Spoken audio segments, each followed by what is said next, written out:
Have you ever wondered how your phone just seems to know what you want, sometimes even before you do? Well, it's not magic. It's actually a journey, a researcher's journey, right into the heart of how we all make decisions. So today, let's dive in. We're going to pull back the curtain on how experts take our clicks, our choices, and our comments and turn them into surprisingly predictable patterns. I mean, that's the billion-dollar question, right? How does an app, a bank, or a travel company seem to know what you're going to do next? The thing is, they aren't just guessing. They are following a map, a kind of blueprint that helps them decode our very complex and very human behavior. Just think about your own day. It's a constant stream of choices. From deciding to try a new banking feature like cardless cash, to planning a trip, or even something as simple as clicking on an ad that pops up on your screen. Every single one of those decisions is driven by this whole web of thoughts and feelings. So how in the world does anyone begin to make sense of all that beautiful chaos? That is the key right there. Every choice we make, no matter how small it seems, leaves behind a tiny breadcrumb, a clue. But all these clues are written in a kind of code. And to crack that code, researchers don't start with the data. They start with a really powerful idea. You see, researchers don't just wander out into the data wilderness hoping to stumble upon something interesting. No, they start with a map. It's a theoretical model that gives them a framework, a plan of attack for their investigation. You can think of these models as trusted blueprints for understanding how our minds work. So, one of the most powerful blueprints out there is called the Stimulus Organism Response Model, or just SOR for short. The idea is actually pretty simple, but it's also profound. Something in the outside world, that's the stimulus, like an ad on your phone, triggers some kind of internal state inside of you, the organism. That could be a thought or a feeling. And that internal state is what then drives your final action, the response, like clicking the ad. Let's make that real. Imagine you're walking down the street. The stimulus, an ad for a cafe just around the corner, pops up on your phone. Okay, now the organism. Inside, your state shifts. You feel a little curious and you think, hey, that actually seems useful. And then the response. You change your direction and go grab that coffee. See? Stimulus, organism, response. It's this simple chain of events that helps researchers map out our reactions. But SOR isn't the only blueprint, because you need the right tool for the job. For example, when researchers in India were trying to figure out why someone would choose to use cardless cash, they didn't use SOR. They used something called the Technology Acceptance Model, or TAM. And TAM asks two really practical questions. Is this new tech useful? And is it easy to use? So the theory you pick really depends on the mystery you're trying to solve. All right, so you've got your blueprint. Now it's time to gather the clues. And you can't just ask anybody. To get really good answers, researchers have to talk to very specific groups of people, the ones who are actually in the thick of it.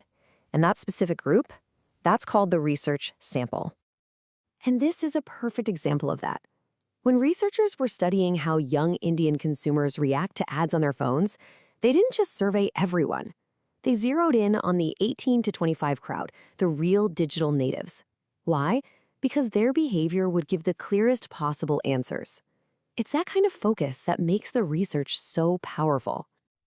And this super focused approach wasn't a one-off thing. Across all these different studies, researchers talked to all sorts of specific groups to get a really vivid picture of modern India. We're talking over 500 bank customers for cardless cash, 400 people at a wine festival, more than 600 tourists, and even students and people using brand new metaverse apps. Each group gives us a unique piece of this giant puzzle.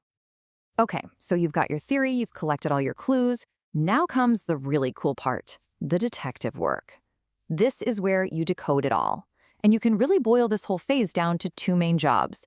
Two secret jobs that turn all those raw numbers into actual human insight. The first job is all about grouping people. Researchers use these powerful statistical tools. It's basically like a super smart sorting hat for consumers. It sifts through all the answers and automatically finds these hidden tribes of people who think and act in similar ways, even if they've never met. For instance, get this. At that wine festival study in Karnataka, researchers found two totally different groups. About 71% were what they called the elite group. They were there mostly to socialize and for the status of it all. But the other 29%, the informal group, couldn't care less about that. They were just there for the pure fun of it and to taste some wine. Same event, totally different worlds. And sometimes these groups have incredibly different voices. In a study looking at online reviews for the Golden Temple, researchers found a group they called the Heritage Explorer. These folks weren't just tourists, they were more like guides, sharing all these amazing historical and architectural facts in their reviews, just like this one. They're totally driven by this desire to learn and to teach others. All right, so the second big job is to predict behavior. Once you know what the different tribes are, you want to know what makes them tick. What's the one key thing that most powerfully pushes them to do something? This is all about finding that one critical signal in all the noise. And for that cardless cash technology, wow, the answer could not have been clearer. When they analyzed all the data, one factor just blew everything else out of the water. It wasn't how easy it was to use, and it wasn't even security. In fact, that had a slightly negative effect. The single biggest thing that predicted whether someone would want cardless cash was its perceived usefulness. Basically, is this going to help me get things done? That was the only question that really mattered. So, the theories have been tested, the clues have been gathered, the data has been decoded. What's the whole point? Well, the ultimate goal of this entire journey is to turn these fascinating academic findings into real-world actionable strategies that businesses can actually use. So what does all this look like on the ground? Well, for banks, it means you should talk about why cardless cash is useful, like sending money to a friend who lost their card, not just that it's easy. For the wine festival, it means you create an exclusive networking zone for your elite crowd and fun tasting games for the informal group. For marketers using the metaverse, it's all about playing up that cool factor to build loyalty. It's all about tailoring the experience to the tribe. So this whole research journey gives us incredible insight into why people do what they do, but it also leaves us with a really big question to chew on. As the map of our behavior gets more and more detailed and our choices become more predictable, what does that ultimately mean for our own sense of freedom and choice? Something to think about.